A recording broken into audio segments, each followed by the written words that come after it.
ఇంకొంతమందిలో దీనిలో ప్రమాదం ఎక్కడుంటుంది అంటే, నాకు తెలిసిన కొంతమంది ఒకసారి వాళ్ళు రైలు దిగుతా ఈ వర్టైగో వచ్చి పొరపాటున మధ్యలో పడిపోయి రైలుకి ఆ ట్రాక్‌కి మధ్యలో పడిపోయి ప్రాణం మీదకొచ్చిన పరిస్థితి ఉంది.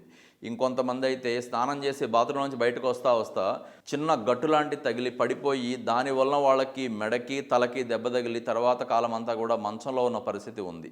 ఇంకొంతమంది మెట్లు దిగుతానో, ర్యాంప్ దిగుతానో పడిపోయి దెబ్బలు తగిలి ఎముకలు విరిగి ఆపరేషన్ చేయించుకునే ఆ పరిస్థితిలాగా వచ్చిన వాళ్ళు చాలామందిని చూస్తూనే ఉంటాం మేము. ఇది ఉన్న వాళ్ళలో అసలు వాళ్ళు బయటికి వెళ్ళాలంటేనే ఒక రకమైన భయం వచ్చేస్తుంది మనిషికి. నన్ను ఊపేస్తుంది, పడేస్తుంది, నాకేదైనా జరిగిపోతుందనే ఒక రకమైన సైకలాజికల్ డిస్టర్బెన్స్ వచ్చేస్తుంది. చాలామంది దీంతో బాధపడే వాళ్ళు ఇది ఎలా తగ్గించుకోవాలో తెలియక నిరంతరం ఇంట్లోనే ఉండిపోతా, ఒక గదిలోనే ఉండిపోతా, ఎప్పుడూ కళ్ళు మూసుకున్నట్లా మంచంలో పడుకుంటా ఉంటారు.